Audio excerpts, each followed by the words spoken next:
Assalamualaikum warahmatullahi wabarakatuh. Perkenalkan, kami dari kelompok 5 ingin mempresentasikan makalah dengan tema leasing dan modal venture. Dalam memenuhi tugas, bank dan lembaga keuangan yang beranggotakan: 1. Ahmad Hidayat dengan NIM 19101011313. Yang kedua, Niken Nur Fitriani dengan NIM 19101011037.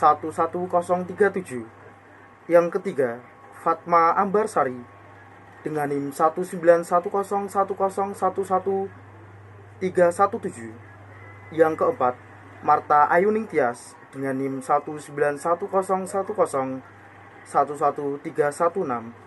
Yang kelima, Nova Aprilia Dwi Aryani dengan NIM 19101011033.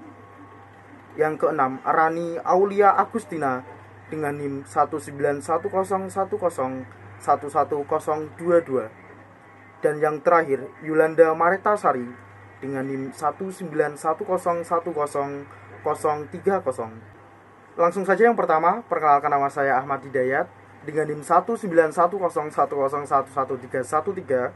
Di sini saya akan menjelaskan mengenai pengertian leasing atau sewa guna usaha. Leasing adalah suatu kegiatan pembiayaan kepada perusahaan atau badan hukum atau perorangan dalam bentuk pembiayaan barang modal. Pembayaran kembali oleh meminjam dilakukan secara berkala dalam jangka waktu menengah sampai panjang. Perusahaan yang melakukan leasing disebut lessor, sedangkan perusahaan yang mengajukan leasing disebut lessee. Sejarah leasing. Sejarah perkembangan sewa guna usaha atau leasing modern menurut T. M. Tom Clark dimulai sekitar tahun 1850 pada saat tercatatnya perusahaan pertama yang menyewakan kereta api di Amerika Serikat. The Bell Telephone Company mulai memberikan layanan penyewaan telepon kepada para langganannya melalui pembayaran secara cicilan pada tahun 1877, sementara di tahun 1952 perusahaan leasing di San Francisco mendatangi perusahaan penghasil barang untuk menawarkan jasa penjualan secara langsung. Ya, perkenalkan, nama saya Fatma Ambarsari dengan NIM 191011111317. Di sini saya akan menjelaskan tentang mekanisme leasing. Transaksi leasing biasanya melibatkan 3 pihak, yaitu lessor, lessee, dan pemasok. Lessor sendiri artinya adalah perusahaan yang membiayai kegiatan tersebut atau dikatakan pula sebagai pemilik barang modal secara hukum. Lessee adalah pihak yang memperoleh manfaat ekonomi dari kegiatan tersebut, sedangkan pemasok atau supplier adalah penghasil atau distributor atau dealer barang modal yang dibutuhkan lessee. Proses leasing secara umum meliputi hal-hal berikut. Yang pertama, tahap perjanjian.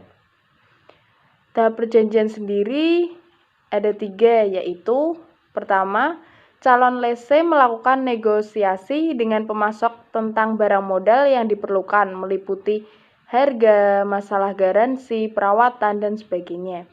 Yang kedua, pihak pemasok minta kepada lessor untuk membuat surat pesanan pembelian atas barang modal yang diinginkan tersebut. Yang intinya adalah lessor akan menjadi pemilik barang tersebut setelah barang dibayar.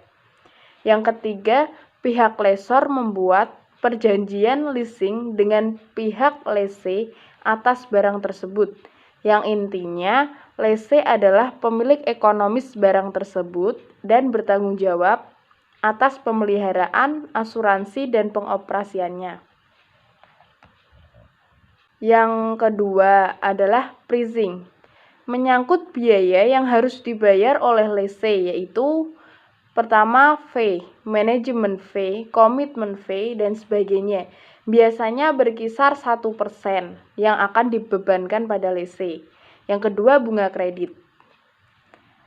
Proses leasing yang ketiga adalah rental.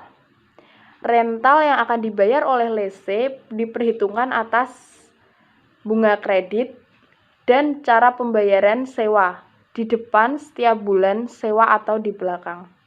Nama saya Marta Ayu Nintias, NIM 19 10 10 11 316. Di sini saya akan menjelaskan jenis-jenis leasing. Jenis leasing di sini ada dua, yaitu operating leasing dan financial leasing.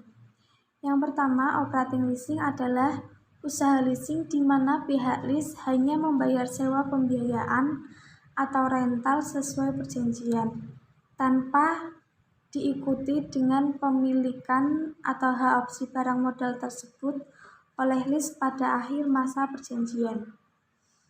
Kemudian yang kedua ada financial lease, adalah usaha leasing di mana selain membayar sewa yang ditetapkan, pada akhir masa kontrak pembiayaan lease akan membeli barang-barang modal tersebut berdasarkan sisa yang disepakati bersama. Nama saya Nika Nurfitriani dengan NIM 19 10 10 11 037. Saya akan menjelaskan tentang manfaat leasing. Yang pertama yaitu menghemat modal. Pemanfaatan sistem leasing memungkinkan pihak lease menghemat modal kerja. Karena untuk memulai produksinya, lease tidak harus menyediakan uang dalam jumlah besar untuk membeli mesin-mesin dan sebagainya. Yang kedua yaitu keluasan. Ini menyangkut berbagai aspek antara lain struktur kontrak, besarnya sewa, jangka waktu kontrak, serta nilai sisa. Lalu, sebagai sumber dan sumber daya yang diciptakan usaha leasing adalah jenis sell and leaseback. Menguntungkan cash flow keluasan dalam penentuan besarnya sewa akan menguntungkan cash flow leasing. Selanjutnya, menciptakan keuntungan dan pengaruh inflasi. Lalu, sarana kredit jangka menengah dan panjang. Nama saya Yolanda Maritasari, NIM 19 10 10 11 030. Selanjutnya modal ventura. Yang pertama pengertian modal ventura. Modal ventura adalah suatu bentuk pembiayaan oleh perusahaan modal ventura kepada badan usaha atau perusahaan yang berupa penyertaan modal dalam jangka waktu yang sementara. Balas jasa yang didapat oleh modal ventura ini adalah bagi hasil.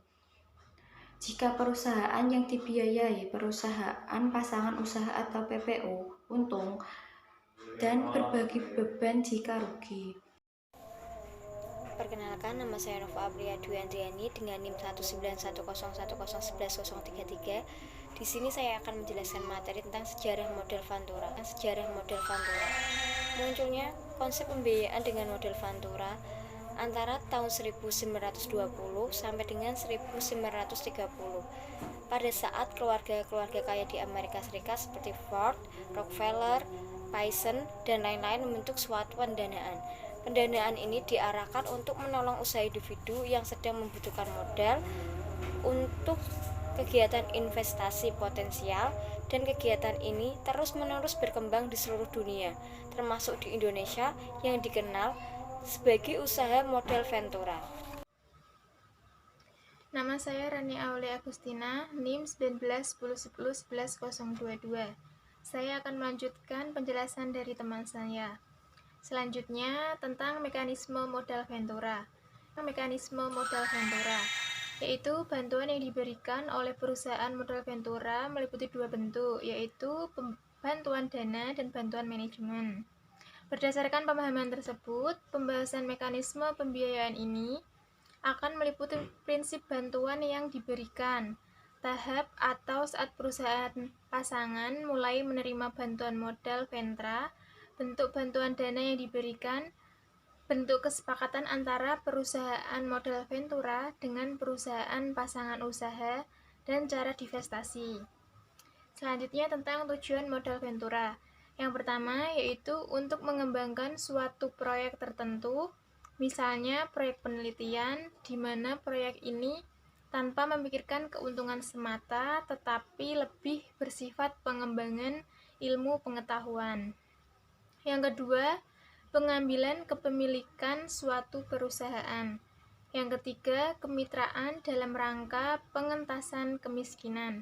Yang keempat, ahli teknologi yang dilakukan ke perusahaan yang masih menggunakan teknologi lama. Yang kelima, membantu perusahaan yang sedang kekurangan likuiditas. Dan yang keenam, yaitu membantu pendirian perusahaan baru, di mana tingkat resiko kerugiannya sangat besar. Thank you.